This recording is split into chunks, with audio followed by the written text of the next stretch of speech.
Papers, please. Your papers are never good. If you're a birther or a sovereign citizen believer, do not watch this video. At the end, I might tell you why. Primary identification is identification that's treated as prima facie evidence of who you are and proof of citizenship someplace. As you might imagine from the way I'm phrasing it, it may not require in the United States that it be United States issued. Let's continue. A state-issued photo ID card or a driver's license. You might want one instead of the other, even though you're entitled to either or both. In fact, I'd recommend looking into that. A USA book passport or card, with or without microchip capability and biometrics, etc. A Canadian book passport or passport card is given special status or was due to treaties which the United States government, current year, is now in violation of. No, it's not, oh, thanks, Obama or Biden. Yes, part of that shit is the reason I'm doing this video. A microchip federal agency issued Personal Identity Verification card, or PIV card. This can be all sorts of things. Also, under this, I'm going to throw in U.S. military ID cards and documentation of any kind, including preliminary paperwork saying you have one, but it hasn't physically been issued to you. A receipt proving you're supposed to have one on your person. And a primary ID used within the United States that is considered acceptable to be prima facie evidence, you can't question it, alien photo employment authorization documentation and or receipts for it, proving that you have applied for it and it's been approved, you're just waiting for it to show up in the mail, and or a permanent resident card and or receipt thereof. Those are treated with the same validity as a microchipped military ID for working at the Air Force base. Why? Because it's based on how hard is this to fake, how many hoops do you have to go through to get one, and how valid is it to prove that you're not other person. This is mostly, can you identify yourself?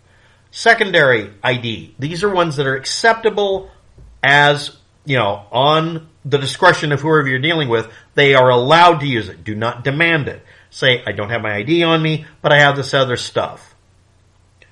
Native American tribal document. See also that, depending on which tribe, it's also a primary document. And depending on where you are, they'll ignore it. Under no circumstances should you assume that any authority figure is going to follow the fucking law. I don't care what political stripe you have. We're all in this bucket of shit together. Let's acknowledge that not everybody in a power position is going to wield it sensibly. Driver's license issued by a Canadian government entity of any kind. That includes their military. A driver's license is considered secondary. A passport, card, or book passport from Canada is considered primary. Other countries besides Canada are also considered primary because they have the same level of difficulty faking them depending on the country. Canada is the only one that we had a treaty with to make that important. So it may now be secondary again. And depending on who Trump favors, maybe Russian documentation is primary. Let's continue. Federal, state, local agency, entity, government, photo ID, badges. A badge is not considered the same thing. A badge can also be literally just an ID card with a badge on it. The badge put on it is considered superfluous, and it lowers its value. A Social Security card, but only if it isn't laminated.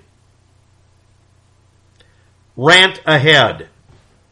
Some states or some colleges will just reuse your Social Security number for convenience purposes and spray it everywhere. It's garbage. Every one of these things is treated as being as crappy as a Social Security card you're not allowed to laminate, that people can photocopy and fake very easily. It has virtually zero. It has virtually nothing about it that makes it hard to copy. That's how bad all of these are treated. And on this bottom tier list, where they throw driver's licenses from Canada, which are incredibly hard to do, and tribal documents, because you're literally a nation within the country. By the way, did you know that any U.S. citizen can technically become part of any tribe if the tribe says so? So this has diminished their value or legitimacy down to the level of, again, I'm repeating this, a fucking social security card. Or proof that you have veteran health identification card for health insurance. That's given slightly better status than a note from your mom. And on this bottom tier list is any original or certified copy of a birth certificate issued by a state, county, municipal authority, U.S. or alien, if it includes your other data, like how long and how heavy you were when you were a baby, the hour, minute, second you were born, which seems like it'd be very useful. The hospital, city, county, and state you were in. If it has the fucking footprints on it. They're devalued and have been for a very long time if they have footprints on them, because these are not valid identifications. None of these are. They're secondary to show that it took some effort to get them. Native American tribal documents, depending on the tribe, can be handed out easier and without vetting. A driver's license from Canada can be falsified easier, but only certain years. If it's other years, it's just the same as a state-issued ID in the United States. They will treat it as valid, unless they don't want to. Again, the cops can just bullshit you, among other groups. A badge, that includes a police officer's badge, is not valid ID. It's not valid ID. Your social security card, because they went out of their way to say you can't laminate it and they don't put security things on it, is not valid. Your Veterans Administration issued anything is not valid. And anything with your footprints on it when you were a baby for a birth certificate, whether issued by the state, county, municipal authority, U.S. or alien type, or because it's just not that. It isn't. The state, county, and municipal authority authorized or issued is a misnomer. It's acknowledged. Let's do that one. By the way, Donald Trump has never produced his actual real birth certificate like you all demand with the footprints on it. The only ID he has is literally a line on the screen of a computer image in JPEG format yet of something that was done on microfiche. Donald Trump's identity is based on an entry on something that's notorious in New York City for being falsified. And he's never issued a long form or any other, because legally speaking, if you present as valid a state-issued ID in the form of a birth certificate, it doesn't have the footprints on it, you do that, you can be charged with a felony in the state of New York, no matter where you are when you do this. That's why they've never done it. He doesn't have an identification card valid that way. His family members weren't willing to put up with, paying for the decorative one either. Doesn't have that. He lied. A hospital will have a form that includes your weight, your length, date and time of birth, physical location, city, county, and state, and the hospital name. And may include the doctor's names and or other labor or delivery nurse data. So why is this brought up, and why do we have this misnomer about it? Simple. Your mom or baby's hospital discharge forms don't qualify. The newborn ID footprinted documentation, even if it has state, city, and hospital name, weight, length, date, a time of birth, none of that qualifies. They are used since the 1960s only internally in case of the kid dying. The origination for this was to use footprints on the death certificate. It's almost the same form. That's why it says live birth or not. It actually has a check mark for dead. I'll get into me in a minute if you want. Allegations of swapping kids at birth happened a lot. Kidnapping happened, and it was inconsistently applied. They're not universal. There's no form letter for them to be used. The inconsistency makes it to where you can easily fake them. If they're all consistent, you can fake them too, but you can detect tiny variations that show that someone faked it in the 70s, for instance. Also, negatives or records or duplicates of these keepsake commemorative certificates are often thrown away to prevent them from being duplicated to falsify identification. And or they were sold in mass as artworks, that was the excuse from various cities, counties, and states, and hospitals to make a little bit of extra money, and they ended up being all over the place. Unredacted, with your data spraying everywhere. That was a big scandal. To make a real birth certificate, the hospital creates what's called a verification of birth facts form.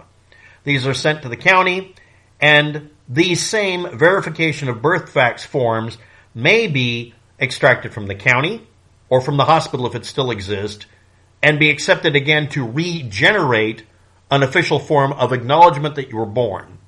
That doesn't have any of these details on it for a good reason. If the hospital medical records department or the original labor and delivery nurses sign off of them being real, but they have to state they were there when you were born. That's why you go to the county and say, I would like you to give me the original hospital verification of birth facts forms if you have them. And they will or will not include the footprints if they chose to at the time. Some of them would do it, even they were told don't do that. It takes up extra space. Because it was usually on the back of the form. All it did was make a black splotch and make it harder to make a photo image of it. Microfilm or microfiche. Yeah, it was all about being consistent. So this was a more consistent form. Hospitals have so much variation that they're considered literally artworks. They're treated as commemorative birth commemorations and various other things. These were keepsakes. But they are accepted as secondary data at one time to get a real birth certificate. Originally, these were death certificates for babies. The only identifying feature in a kid would be the foot and face, and the foot was used because it would take up the least amount of space. Handprints were also done sometimes. Other things are also used. I won't go into that. Why this is useless. The footprint changes over time, and the ridge patterns change in the first few years of your life. That is not useful. Same thing with fingerprints. Same thing with foot shape. There's one incident, I looked it up, I only found one incident, and it's in the documentation in the medical field, of someone's identity being confirmed this way because they had a rare birth defect that caused one of their feet to have a distortion in it. Most of these stamped footprints are done poorly. They're smeared. They're not admissible data. And because of lack of consistency, not useful. Let's move on. DNA gives you a 1 in 5 million rate for uniqueness, and it's still crap because there's 4 billion, no, it's 8 billion humans. Fingerprints and or footprints, or actually handprints and footprints, are much less unique than the fingerprints or toe prints. People don't do toe prints, and fingerprints are even less unique than 1 in 5 million. They're like 1 in a million. They're only useful for corroborating if you have other data. And I repeat, Donald Trump, the birther, refused for a very long time and still has refused to release anything everybody would consider a valid birth certificate, which in this case, if you're not aware of it, isn't legally valid because he doesn't have it, because his dad and mom weren't willing to pony up money for some reason that day to get the little form thing, or they rejected it because they don't like sentimentality. We don't know, or it was just lost. Meanwhile, the official issued birth certificate data is a form that he says doesn't look valid to him. And then lastly, the only thing ever produced that actually proved he existed was one of these microfilms, and it's an entry, and it's just a copy of the birth announcement, ironically, in a newspaper. Same thing Obama used, as well as a real birth certificate. Thanks for watching. Have a good day. Good luck with that. Get your forms and files organized now.